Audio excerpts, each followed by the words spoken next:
오늘 이 저녁에 우리들에게 주시는 하나님의 말씀은 출애굽기 20장 3절 말씀입니다.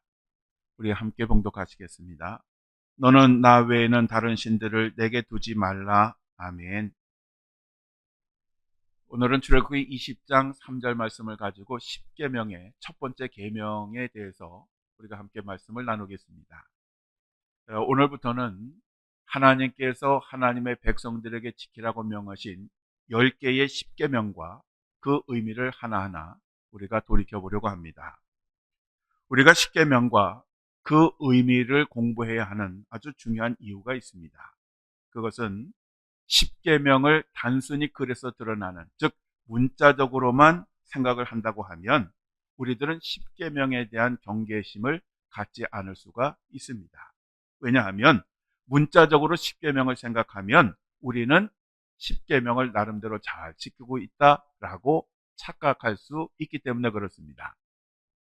자, 실제로 한번 우리가 하나씩 한번 돌아보겠습니다. 자, 10계명의 제1계명은 너는 나 외에는 다른 신들을 내게 두지 말라라고 하는 것인데, 우리들은 하나님 외에는 다른 신들을 섬긴 적이 없기 때문에 통과입니다. 두 번째 10계명은 너를 위하여 새긴 우상을 만들지 말고 그것들에게 절하지 말며 그것들을 섬기지 말라라고 하는 것인데, 우리들은 우상의 모형을 만든 적도 없고 절한 적도 없고 섬긴 적도 없기 때문에 통과. 그 다음에 세 번째 10계명은 너는 내 하나님 여호와의 이름을 망령되게 부르지 말라라고 하는 것인데, 우리는 여호와의 이름을 망령되게 부른 적이 없기 때문에 통과. 10계명의 네 번째 계명은 안식일을 기억하여 거룩하게 지키라라고 하는 것인데, 우리들은 주일 성수를 잘 하고 있기 때문에 이것도 통과. 10계명의 제5계명은 내 부모를 공경하라라고 하는 것인데, 우리들은 부모님에게 크게 효도를 한 것은 아니지만 나름대로 그냥 효도를 하려고 최선을 다했으니까 이것도 통과. 여섯 번째 10계명은 살인하지 말라라고 하는 것인데, 우리는 살인한 적이 없기 때문에 통과. 10계명의 제7계명은 간음하지 말라라고 하는 것인데, 우리는 간음한 적도 없고 간음죄로 고소당한 적도 없으니까 통과. 10계명의 여덟 번째 계명은 도둑질 하지 말라라고 하는 것인데, 우리들은 딱히 크게 도둑질한 것이 없으니까 이것도 통과. 10계명의 아홉째 계명은 내 이웃에 대하여 거짓 증거하지 말라라고 하는 것인데, 우리들은 별로 이웃과 교류도 없고 딱히 이웃에 대해서 거짓 증거를 한 적이 없기 때문에 통과.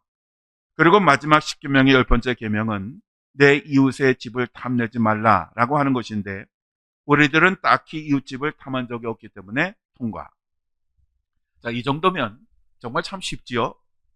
이렇게 생각한다고 하면 우리들은 정말 10계명을 잘 지키는 그러한 괜찮은 교인이 됩니다. 아마도 예수님 시대에 바리새인들과 종교 지도자들이 이렇게 생각했기 때문에 자신들은 의인들이라고 확신을 했고, 그래서 다른 사람들을 정죄하지 않았을까 싶습니다. 그런데 말입니다. 정말로 우리가 이 10계명을 잘 지키고 있을까요? 하나님께서 우리들을 보실 때에 정말 10계명을 잘 지키는 자녀들이라고 칭찬을 하고 인정을 하실까요? 뭔가 찜찜하죠. 만일 우리가 그렇지 못하다면 무엇이 문제일까요? 만일 우리가 10계명에 담긴 참된 의미를 안다면 우리는 우리 자신이 얼마나 10계명을 지키고 있지 않은지를 깨닫게 될 것이고, 그러면 우리들은 하나님 앞에 고개를 숙이게 될 것입니다. 우리 예수님은 산상수훈을 말씀하신 후에 내가 율법이나 선지자들을 폐하러 온 줄로 생각하지 말라. 폐하러 온 것이 아니요 완전하게 하려 함이라 라고 말씀하셨습니다. 예수님은 문자적으로 율법을 지키고 있던 유대인들의 경각심을 일깨워 주셨습니다. 저는 설교를 듣지 않는 교인들을 생각하면 얼마나 마음이 아픈지 모릅니다. 잘 들어야 하나님의 말씀의 의미를 알 것이고, 하나님의 말씀의 의미를 제대로 알아야 그 말씀을 잘 지키고 살아갈 텐데 얼마나 안타까운지 모릅니다. 여러분들은 아무리 바빠도 매주 수요일에 빠지시지 말고 참석을 해서 하나님의 말씀을 경청하시기를 부탁을 드립니다. 신앙에서 신론은 크게 두 가지로 나눠집니다. 첫째는 유일신론이고 두 번째로는 단일신론입니다. 유일신론이란 오직 한 분의 신만을 인정하는 것입니다. 유일신론은 다른 종교의 신을 인정하지 않습니다. 기독교와 유대교와 이슬람교가 대표적인 것입니다. 일반 사람들이 보기에 이 유일신론은 굉장히 독선적이고 폐쇄적인 것처럼 보입니다. 왜냐하면 다른 것을 인정하지 않기 때문입니다. 바로 이 유일신론의 반대가 되는 것이 단일신론입니다. 단일신론은 여러 신들의 존재를 인정을 하고 그 가운데 최고의 신을 인정하는 것을 의미하는 것입니다. 이러한 종교들 중에는 다른 종교의 신을 자신들의 그 많은 신 가운데 하나로 편입시키는 그러한 경우도 있습니다. 불교의 경우는 예수님을 작은 부처라고 부릅니다. 즉 수많은 부처 가운데 예수님도 그 중에 하나라고 하는 그러한 것입니다. 그러니까 성탄절에 예수님의 탄생을 축하합니다 라고 그렇게 얘기를 해도 불교에서는 교리적으로 문제가 될 것이 없습니다. 왜냐하면 작은 부처이기 때문에 그렇습니다. 힌두교도 마찬가지입니다. 그래서 이 그리스 로마 신화 그리고 힌두교, 한국의 무속신앙, 불교 등이 이 단일신론의 대표적인 그러한 종교들입니다.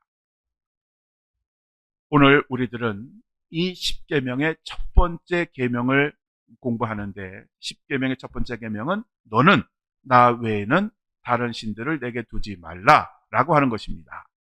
세번역 성경에는 너희는 내 앞에서 다른 신들을 섬기지 못한다라고 번역을 하고 있습니다. 근데 이 말씀을 잘못 이해하면 우리들은 어떻게 착각하게 되냐면 하나님도 다른 신들을 인정하셨구나라고 오해를 하게 됩니다. 그렇지만 이 첫 번째 계명의 의미는 하나님이 다른 신들을 인정한다고 하는 것이 아니라 다른 신들은 다 가짜니까 유일하게 참된 신인 하나님만을 믿어야 한다라고 하는 그런 말씀입니다. 우리 기독교는 단일신론이 아니라 유일신론입니다. 즉 하나님 한 분. 그래서 십계명의 첫 번째 계명 너는 나 외에는 다른 신들을 내게 두지 말라라고 하셨고 바로 이것은 하나님만이 유일하신 신임을 알고 다른 신들을 섬기지 말고 하나님만 섬기라라고 하는 그러한 의미입니다. 이스라엘 백성들이 애굽에 거주할 당시에 애굽 사람들은 아주 많은 그러한 신들을 섬겼습니다. 예를 들면 뱀이나 개구리나 송아지 등 사람보다 힘이 세거나 아니면 무엇인가 능력이 있는 것처럼 보이면 무조건 그것을 형상으로 만들어서 자기들의 신으로 섬겼습니다. 하나님은 그러한 그 상황 속에서 살던 이스라엘 백성들을 출애굽시키신 후에 그들에게 하나님만이 유일한 신이니까 가짜 신을 섬기지 말고 하나님만을 섬기라 라고 그렇게 말씀을 하신 것입니다. 이스라엘 백성들이 출애굽해서 광야 40년의 길을 가는 그 시간은 하나님이 어떤 분이신가 라고 하는 것을 배우는 그러한 시간들이었습니다.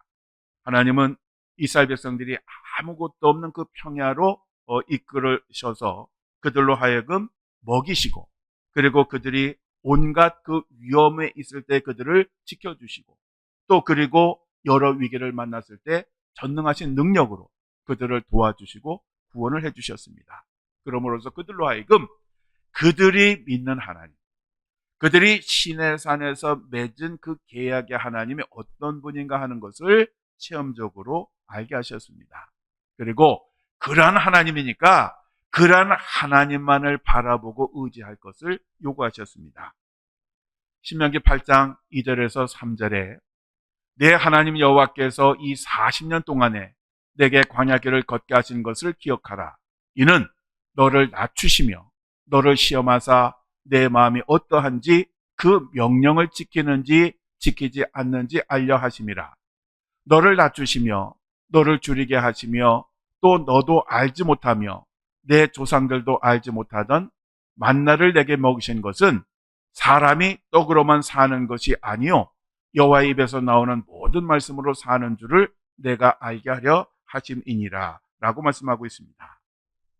한마디로 요약하면 하나님만을 믿으라 라고 하는 그런 말씀입니다. 그런데 이스라엘 백성들은 이러한 광야 40년 동안 수없이 반복하며 배웠고 깨달았던 이것을 잊어버렸습니다. 그들은 출급한 선조들이 가나안 땅에 들어가지 못하고 왜 광야에서 다 죽어야 했는지 그 교훈도 잊어버렸습니다. 또 그들은 시내산에서 하나님과 맺은 그 계약도 어겼습니다. 그래서 그들은 가나안 땅에 정착하면서부터 아주 본격적으로 우상을 숭배하기 시작하였습니다. 가나안 정복의 지도자였던 이 여호수아가 바로 이러한 이스라엘 백성들의 모습을 보고 이제 죽기 전에 그 모든 이스라엘 백성들을 모아놓고 이렇게 당부를 하면서 그들을 촉구합니다. 그러므로 이제는 여호와를 경외하며 온전함과 진실함으로 그를 섬기라. 너희의 조상들이 강 저쪽과 애굽에서 섬기던 신들을 치워버리고 여호와만 섬기라. 만일 여호와를 섬기는 것이 너에게 좋지 않게 보이거든 너희 조상들이 강 저쪽에서 섬기던 신들이든지 또는 너희가 거주하는 땅에 있는 아모리 족속의 신들이든지 너희가 섬길 자를 오늘 택하라. 오직 나와 내 집은 여호와만 섬기겠노라. 이렇게 이제 죽음을 앞둔 여호수아가 당부를 하니까 이스라엘 백성들은 아주 자신 있게 이렇게 대답을 합니다. 우리가 결단코 여호와를 버리고 다른 신들을 섬기기를 하지 아니하오리니 이는 우리의 하나님 여호와께서 친히 우리와 우리 조상들을 인도하여 애굽 땅종 되었던 집에서 올라오게 하시고 우리 목전에서 그 큰 이적들을 행하시고 우리가 행한 모든 길과 우리가 지난 모든 백성들 중에서 우리를 보호하셨음이며 여호와께서 또 모든 백성들과 이 땅에 거주하던 아모리 족속을 우리 앞에서 쫓아내셨습니다. 그러므로 우리도 여호와를 섬기리니 그는 우리 하나님이시민이이다. 아주 대답이 시원시원하죠. 그런데 시원시원한 만큼 쉽게 이 대답도 잊었습니다. 그래서 이스라엘 백성들의 결단은 오래가지 않았습니다. 이스라엘 백성들은 또다시 우상을 숭배하기 시작을 했고 계속되는 하나님의 경고와 징계에도 불구하고 돌이키지 않았으며 계속해서 우상을 숭배함으로써 결국은 나라를 잃고 이방 나라에 끌려가서 70년 동안 노예살이를 하기도 하였습니다. 물론 그들이 많은 죄를 지었지만 그 중에 가장 큰 죄 그리고 근본적인 죄는 10계명의 제1계명을 어긴 결과였습니다. 그래서 신명기 8장 18절에서 20절에 내 하나님 여호와를 기억하라. 그가 내게 재물 얻을 능력을 주셨습니다. 이같이 하심은 내 조상들에게 맹세하신 언약을 오늘과 같이 이루려 하심이니라. 내가 만일 내 하나님 여호와를 잊어버리고 다른 신들을 따라 그들을 섬기며 그들에게 절하면 내가 너희에게 증거하노니 너희가 반드시 멸망할 것이라. 여호와께서 너희 앞에서 멸망시키신 민족들 같이 너희도 멸망하리니 이는 너희가 너희의 하나님 여호와의 소리를 청종하지 아니함이니라. 아멘. 하나님은 만일 하나님을 잊어버리고 다른 신들을 믿고 섬기고 절하면 하나님은 반드시 그 사람을 멸망시킬 것이다 라고 말씀을 하셨습니다. 나 한 사람이 하나님을 믿지 않는다고 하나님이 하나님 되시지 않는 것은 아닙니다. 그렇지만 내가 하나님을 믿지 않으면 하나님은 수없이 많은 것 가운데 그냥 하나를 잃는 거지만 우리는 전부를 잃게 되는 것입니다. 하나님은 역사 속에서 바로 이러한 말씀을 보여주셨습니다. 세계를 정복하고 지배하였던 그 수많은 나라들이 지금 어떻게 되었습니까? 지금 이 세계는 다시 약육강식의 시대로 접어듭니다. 그래서 미국과 러시아와 중국이 세계를 좌지우지합니다. 그런데 이들은 역사의 교훈을 배워야 됩니다. 즉 우상을 숭배하고 죄가 만연하였던 그 역대의 최강 나라들은 다 역사 속으로 사라지고 말았습니다. 다 망했습니다. 예외가 없었습니다. 오늘날 종교다원주의가 판을 치고 있습니다. 기독교뿐만 아니라 다른 종교에도 구원이 있을 수 있다라고 하면서 다른 신들의 존재를 인정을 합니다. 세계교회협의회라고 하는 것이 있습니다. 줄여서 WCC라고 하는데 이 세계교회협의회는 세계 110개국의 장로교, 감리교, 루터교, 성공회, 구세군, 순복음교회, 정교회 등 무려 349개의 교단이 가입한 기독교 단체입니다. 7년마다 각 나라마다 돌아다니면서 총회를 열고 있는데 2013년 10월에는 우리나라 부산 백스코에서 세계교회협의회 제10차 총회가 있기도 하였습니다. 이 세계교회협의회는 1948년에 네덜란드 암스테르담에서 교회 일치와 갱신을 목표로 시작을 하였는데 지금은 교회 일치가 아니라 종교 일치 운동을 하고 있습니다. 이것이 굉장한 큰 잘못입니다. 샤머니즘과 로마 가톨릭 심지어는 이방 종교들과 사성적 조화와 일치를 이루려고 그렇게 애를 쓰고 있습니다. 세계교회협의회가 주장하는 신학적 그 주장을 정리하면 다음과 같습니다. 모든 종교는 동일하므로 어느 종교에서든지 절대자에게 이를 수 있고 이는 보편적인 길이라고 믿습니다. 이것을 다른 말로 표현하면 종교다원주의입니다. 기독교뿐만 아니라 다른 종교에도 구원이 있다라고 하는 그런 말입니다. 이것을 복음적으로 표현하면 예수님을 믿지 않고도 구원을 얻을 수 있다라고 하는 그런 말입니다. 즉 이러한 주장은 예수님의 십자가 죽음의 의미를 부인하는 것이고 성경을 정면으로 거부하는 것입니다. 그리고 세계교회협의회는 어느 누구도 성이나 인종, 신념, 피부색, 성직 안수에 있어서의 성차별 등에서 불이익을 받아서는 안 된다라고 하면서 동성애를 지지하고 동성연애자들을 교회에서 동등하게 대우하고 동성애자들의 인권을 존중해야 한다라고 그렇게 주장을 합니다. 이 말을 한마디로 하면 동성애들의 잘못을 지적하지도 말고 비난하지도 말라라고 하는 그런 것입니다. 그리고 이 세계교회협의회는 공산주의라고 하는 것은 가난과 불안전으로부터의 구원의 수단이라고 그렇게 주장을 하면서 마르크스주의는 정의로운 사회 구현을 위한 필수 이념이다 라고 주장을 했습니다. 그래서 무관 사람들을 학살하는 공산 게릴라 지원을 위해서 모금 운동을 하기도 하였습니다. 이들은 10계명 중에 제1계명, 즉 하나님께서 가장 싫어하시는 죄를 지금 범하고 있는 것입니다. 이러한 단체에 지금도 우리 감리교가 속해 있다라고 하는 것은 정말 수치가 아닐 수 없습니다. 우리는 타협할 것이 있고 타협해서는 안 되는 것이 있다고 하는 사실을 분명히 기억하고 분별해야 합니다. 다른 종교와의 대화가 무슨 문제가 되겠습니까? 그들이 우상을 숭배한 사람이기는 하지만 구원의 대상이기도 합니다. 저는 군대에서 20년 동안 군목을 하면서 다른 종교 성직자들과 함께 군종활동도 하고 그들의 업무를 지원해 주기도 하고 그리고 그들과 함께 식사도 하고 교제를 하며 지냈습니다. 어느 석가탄신일에는 군종참모로서 그 법회가 다 끝난 후에 그 법당에 가서 비빔밥을 얻어먹기도 했습니다. 그렇지만 우리가 다른 종교와 대화를 하고 교제를 한다고 하는 것이 곧 그들의 신을 인정하는 것은 아닙니다. 대화는 하더라도 그들의 신을 인정해서는 안 되는 것입니다. 사랑하는 성도 여러분, 우리는 매주 예배를 드릴 때마다 사도신경 고백합니다.